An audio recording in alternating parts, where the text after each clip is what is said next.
soldiers, sailors, and airmen of the Allied Expeditionary Force. You are about to embark upon the great crusade toward which we have striven these many months. The eyes of the world are upon you. Salut à tous. Nous revoilà pour une nouvelle vidéo. Je vous présente Olive, à qui j'ai laissé carte blanche pour sa présentation et le montage. Salut. Bon ben voilà, je vais vous présenter ma tenue US à moi. Elle peut être associée à une multitude de soldats différents, mais je me considère comme faisant partie de l'escouade de reconnaissance de la 1re division d'infanterie. Doc Anto ayant déjà présenté sa tenue, et sachant que les soldats de l'infanterie de l'US Army ont la même base de tenue et d'équipement, ouais, même les médecins, je passerai donc rapidement sur ce que Doc a déjà présenté. Je vous laisserai donc regarder ou bien re-regarder la vidéo de Doc Anto pour plus de renseignements. Pour commencer, le pantalon en laine moutarde et son rabat anti-gaz. La chemise en laine moutarde et son rabat anti-gaz en flanelle. Le blouson de tankiste. Adopté en 1941, il est en coton couleur olive drabe numéro 3, doublé de laine brune. Celui-ci est le second modèle, avec les poches coupées en biais, adopté le 26 mars 1942. Il est porté initialement par les équipages de blindés, mais sera aussi utilisé en hiver par le personnel des autres armes. L'écharpe en laine. Une écharpe en laine pouvant servir comme tour de cou également.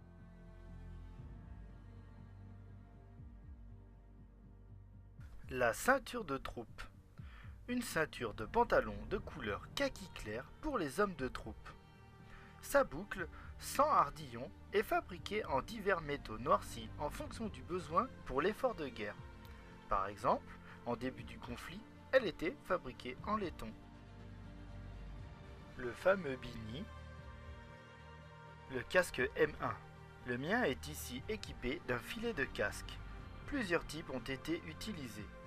Le mien fait partie des premières versions officielles. Il est serré par un cordon à sa base dans le casque lourd. Le ceinturon M1936 multi-usage.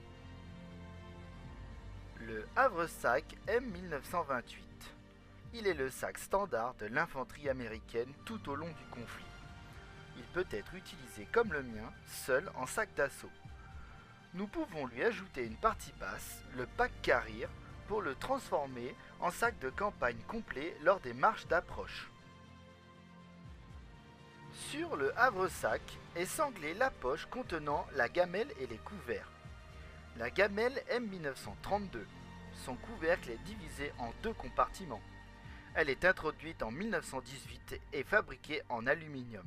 Sa poignée sera modifiée en 1942, puis en raison de pénurie d'aluminium, elle sera fabriquée en acier inoxydable pendant la même année, et ce jusqu'à la fin de la guerre. Les couverts M1926.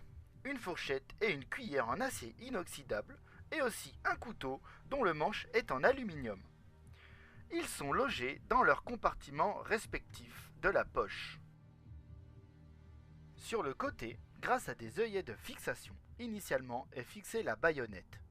N'étant pas équipé du célèbre fusil Garand M1, je ne la possède donc pas. En remplacement, j'y ai installé une pioche-bêche. Cet outil modèle M1910, adopté pendant la Première Guerre mondiale, sera en dotation pendant toute la seconde. Elle fut distribuée à raison de 1 outil pour 5 soldats. Elle est rangée démontée en 2 dans son étui de transport. Sous la pochette de la gamelle et des couverts se trouve la pelle en T modèle M1910. Identique au modèle utilisé pendant la Première Guerre mondiale, elle est installée dans sa housse de pelle. Le havresac en ordre de combat contient 2 jours de vivres, 6 boîtes de ration C, le nécessaire de toilette, une serviette de toilette, une paire de chaussettes ainsi que l'imperméable du soldat. Le bidon et sa cup M1910 dans leur housse. Le pansement Carlyle et sa pochette. Le couteau de tranchée M3 et son étui M8 qui, contrairement aux médecins, sert aux soldats pour le combat et la survie. La boussole réglementaire et sa pochette en toile qui est spécialement traitée pour la rendre imperméable. Et enfin, ma carabine USM1. Nous sommes bien d'accord qu'ici il s'agit d'une réplique fonctionnelle totalement inerte. Je préfère le préciser avant de continuer. C'est en 1940 que l'armée des États-Unis décide de se munir d'une arme intermédiaire entre le pistolet et le fusil pour équiper les hommes dont la vocation principale n'est pas le combat offensif, le servant de mortier ou le personnel de transmission par exemple. C'est en 1941 que la carabine calibre 30 M1 est adoptée. C'est une arme semi-automatique qui fonctionne par emprunt de gaz et est alimentée par un chargeur de 15 coups.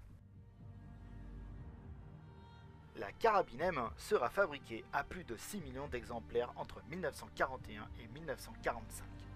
Cette arme aura tellement de succès auprès des troupes que tous les corps et tous les types de soldats l'utiliseront tout au long de la guerre, même au combat offensif. Elle fut parachutée en France pour équiper la résistance et fut une arme très recherchée du fait de ses qualités. Pour la petite anecdote, même les Allemands, Wehrmacht et Waffen-SS confondus, l'utilisèrent pendant les dernières phases de la guerre, la jugeant satisfaisante. Sur sa crosse, vous pouvez constater la pochette à chargeur double de 15 coups. J'en possède une seconde sur mon ceinturon à la taille. Le soldat US est saillant dans son uniforme, mais n'oublions pas que celui-ci est en laine. Il devait donc se battre dans toutes les conditions climatiques avec plusieurs dizaines de kilos de matériel sur lui. Ma tenue est un exemple de ce que l'on pouvait retrouver sur le terrain à cette époque. Elle peut vous servir de base pour la vôtre concernant l'infanterie. Faites preuve d'imagination tout en respectant l'histoire et la réalité. Si vous êtes intéressé par ce conflit, je vous invite à jeter un œil à notre page Facebook Brunhilde. Je remercie Olive pour cette vidéo. Merci à toi pour ton soutien. Nous vous disons à très bientôt.